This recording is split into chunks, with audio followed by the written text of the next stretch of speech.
Dijital dünyadaki teknik direktör oyunları uzun yıllardır futbol severlerin en büyük tutkularından biridir. Kimisi tuttuğu takımın başına geçip zaferden zafere koşmaya hedeflerken kimisi alt ligden bir takım alıp onunla şampiyonluk kovalar. Bugün size bir futbol oyunu sayesinde efsane olan, adına fan club'lar kurulan, ismiyle tişörtler çıkartılan, Barcelona'dan Inter'e, Liverpool'dan bizim dört büyüklere, bütün taraftarların internet forumlarında kendi yönetimlerini önerdiği, bu adam çok iyi alın dediği, oysa gerçek hayatta şanssız bir kariyer ve dramatik bir hayat yaşayan Maxim Tsigalko'nun hikayesini anlatacağım. Sanal dünya ile gerçek dünyanın birbirine karıştığı çok acayip bir futbol hikayesi bu. Hadi başlayalım. Günümüzde belki de futbol severlerin en çok sevdiği oyunların başında Futbol Manager geliyor. Bilmeyenler için özetlemek gerekirse oyunda bir takımın başına geçerek bayağı bir teknik direktör gibi bütçesiyle, scoutuyla, antrenmanıyla o kulübe yarı hocalık yarı da başkanlık yapıyorsun. Futbol dünyasında işte o bütçe, para, antrenman, diğer o futbolun perde arkasını sevenler için gerçekten de çok güzel bir oyun. Bugün FM ya da Futbol Manager olarak bilinen bu oyunun adı 90'lı yıllarda Championship Manager'dı. Tabii ki o zamanın teknolojisi doğrultusunda grafiği az, yazısı bol bir oyundu ama mantık yine aynıydı. Başına geçtiğin takımı şampiyon yapmaya çalışıyordun. O yıllarda bu oyunu en gerçekçi, en keyifli kılan özelliği ise database'i, yani veri tabanıydı. Oyunun yaratıcıları enteresan bir iletişim ekibi kurmuşlardı. Dünyanın dört bir yanından kulüplerle, scout ekipleriyle iletişime geçip futbolcularla ilgili en doğru özellikleri oyuna yüklüyorlardı. Bu o zamanın şartlarında çok büyük bir işti. Bir kere bu kadar maç yayını yoktu. İnternet de çok fazla yaygın değildi. Dolayısıyla bu bilgilere ulaşmak öyle çok kolay değildi. Yani normal bir futbol severin Fransa 2. ligiymiş, İsviçre 1. ligiymiş, buralarda neler olduğuna dair bilgi edinmesi pek mümkün değildi. Championship Manager ekipleri bu iletişim ekibi sayesinde hem oyuncuları kendi özellikleriyle oyuna yüklüyor hem de farkında olmadan genç isimleri keşfediyorlardı. Oyunda potansiyeli olan genç futbolcuların yanına bir yıldız konuyor. O gençlerin birçoğu da gerçekten de iyi futbolcu oluyordu. Mesela Messi Barcelona altyapısındayken Championship Manager oyunu onu çoktan keşfetmiş. Hatta Arjantinli için milyon euroluk bir bonservis bedeli belirlemişti. Üstelik bunu sadece o büyük liglerde değil, oyunda yer alan 20'ye yakın ligde becerebiliyorlardı. Örneğin Nihat Kahveci daha Beşiktaş altyapısındayken Championship Manager tarafından tüm dünyaya geleceğin yıldızı olarak öneriliyordu. Mesela Tuncay Şanlı, çok iyi hatırlıyorum. Daha Fenerbahçe'ye gelmeden Sakaryaspor'dayken 2. ligdeyken yıldız potansiyeli unvanını oyunda çoktan almıştı. Kısacası oyuncu takip ekipleri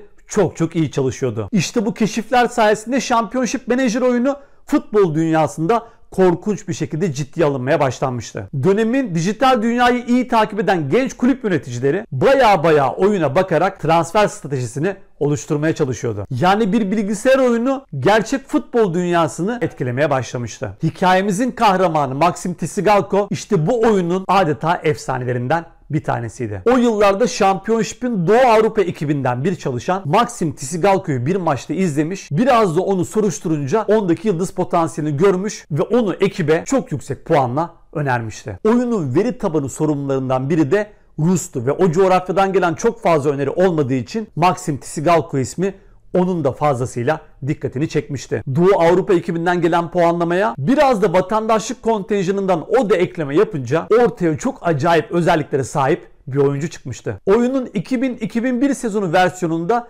Maxim Tsigalko'nun bitiriciliği ve hızı 20 üzerinden 20 idi ki bu özellikler en baba forvet oyuncusunda bile yoktu. Üstelik Maxim tanınmış bir kişi olmadığı için de bonservisi ve maaşı çok düşüktü. İnternet forumlarında Maxim Tsigalko diye bir adam varmış diye başlayan muhabbetler adeta çığ gibi büyüyünce tüm dünyada Maxim Championship Manager'de en çok transfer edilen oyuncu haline geldi. Üstelik onu oyunda transfer eden de asla pişman olmuyordu. Maxim transfer olduğu her takımda insanüstü özellikleri nedeniyle 60'tan fazla gol atıyordu bir sezonda. Bu tabii korkunç bir özellikti ve adeta oyunun bug'ı haline gelmişti. O yıllarda Championship Manager oynayıp da Maxim Tsigalko'yu transfer etmeyen tek bir futbol sever yoktu. O sanal dünyanın, sanal futbol dünyasının adeta bir numaralı yıldız olmuştu. Tabi Championship'in oyuncu keşfetme becerisini bilen futbol severler de adeta internet forumlarında organize olarak Maxim Tsigalko'yu kendi takımlarına önermeye başladılar. O yıllarda Avrupa ve Türkiye'deki bütün taraftar forumlarında Maxim Tsigalko'nun özellikleri konuşuluyordu. Onun oyundaki performansının, oyundaki başarısının gerçek hayatta da süreceğine inanan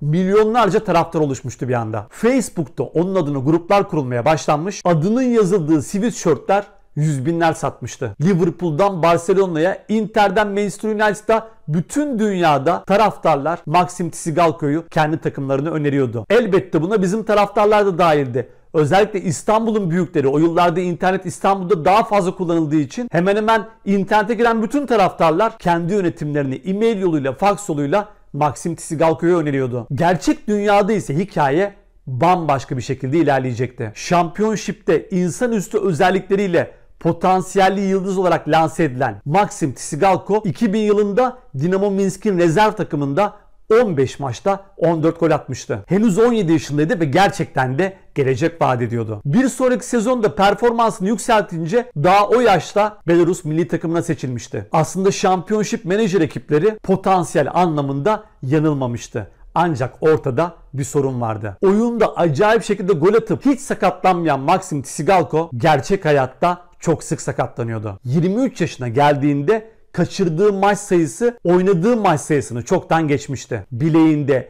dizinde, belinde çok ciddi problemler vardı. Fiziksel anlamda daha genç yaşta çok geriye düşmüş, artık gol atamamaya başlamıştı. Önce yedek kulübesinin yolunu tuttu, daha sonra kadro dışı kaldı. O artık gözden düşmüştü. Mevzu sadece yetenek ya da formsuzluk değildi. Baya oynayamıyordu. 26 yaşına geldiğinde ise yaşadığı sakatlıklar nedeniyle futbolu bırakmak zorunda kalmıştı. 2 tane çocuğu vardı ama neredeyse hiç birikimi yoktu. Hayatı boyunca futbol oynamayı, kupalar kazanmayı, Dünya Kupası'na gitmeyi, Şampiyonlar Ligi'ne gitmeyi hayal etmişti. İyi para kazanacaktı, hayalleri vardı. Ancak bunların hiçbirisi olmamıştı. Üstelik o yaşa kadar futbol dışında hiçbir işle ilgilenmemişti. Uzun süre iş aradıktan sonra inşaatlarda günlüğü 3 dolara çalışmaya başlamıştı. Tabii Maxim 26 yaşında futbolu bırakınca Championship'te sessiz sedasız onu oyundan çıkartmıştı. O yıllarda herkes birbirine Maxim Tsigalko nerede diye soruyordu. En sonunda bir Yunan gazeteci onun peşine düşüp Belarus'a gittiğinde çok acayip bir gerçekle karşı karşıya kaldı. O yıllarda Belarus Sovyetlerin dağılmasından sonra ayakta kalmaya çalışan ülkelerden biriydi. Korkunç bir fakirlik yaşıyorlardı. 2000'li yıllarda komünizmin dağılması sonrası rejim karmaşası yaşayan ülkelerden biriydi Belarus. Şu meşhur profesörlerin, doktorların ayda 200 dolar kazandığı zorlu yıllardı. Tabii ülkede öyle internetmiş, oyunmuş, ne ortada böyle bir teknolojik altyapı vardı ne de insanların buna ayıracak parası. Maxim Tsigalko kendisini görmeye gelen Yunan gazeteci büyük bir şaşkınlıkla karşılamıştı. O ne Championship'i biliyordu ne de oyundaki özelliklerini. Efsane olduğundan da haberi yoktu. Milyonlarca hayranı olduğundan da. Gazetecinin anlattıklarını dinlediğinde hem çok sevinmiş hem de çok duygulanmıştı. Röportajında sakatlıklar bacaklarımı çok zayıflattı, İnşaatlarda çalışacak gücüm artık kalmadı diyerek adeta yardım istemişti. Dijital dünyanın, sanal dünyanın efsanesi artık tükenmek üzereydi. Ne yazık ki onun sesini duyan olmadı ve kimse ona yardım edemedi. Hayat onu Belarus sokaklarında yatacak yer arayacak kadar kötü bir şekilde savurmuştu. 37 yaşında hayatı gözlerini yumduğunda ölüm sebebini açıklayacak bir yakını bile yoktu ortalıkta. Championship'in efsanesi yapayalnız bu hayata veda etmişti. Maxim büyük bir ihtimalle bu yıllarda yaşasa ve dijital dünyada bu popülerliği elde etse herhalde bugün milyon dolarlık bir servete sahipti. Ancak o yanlış zamanda ünlü olmuş sanal bir efsaneydi. Haberi bile olmadan sanal dünyada attığı gollerle milyonlarca oyun severi, futbol severi mutlu etmiş ama kendisi ne yazık ki mutsuzluğa mahkum olmuştu. Hayat aslında başlı başına çok acayip bir oyundu. Tüm oyun severler adına, tüm futbol severler adına Maxim Tsigalko'nun ruhu şad olsun diyelim. Videomuzun sonuna geldik. Beğendiyseniz likelayın, kanalıma abone olmayı, bildirimleri açmayı unutmayın. Görüşmek üzere.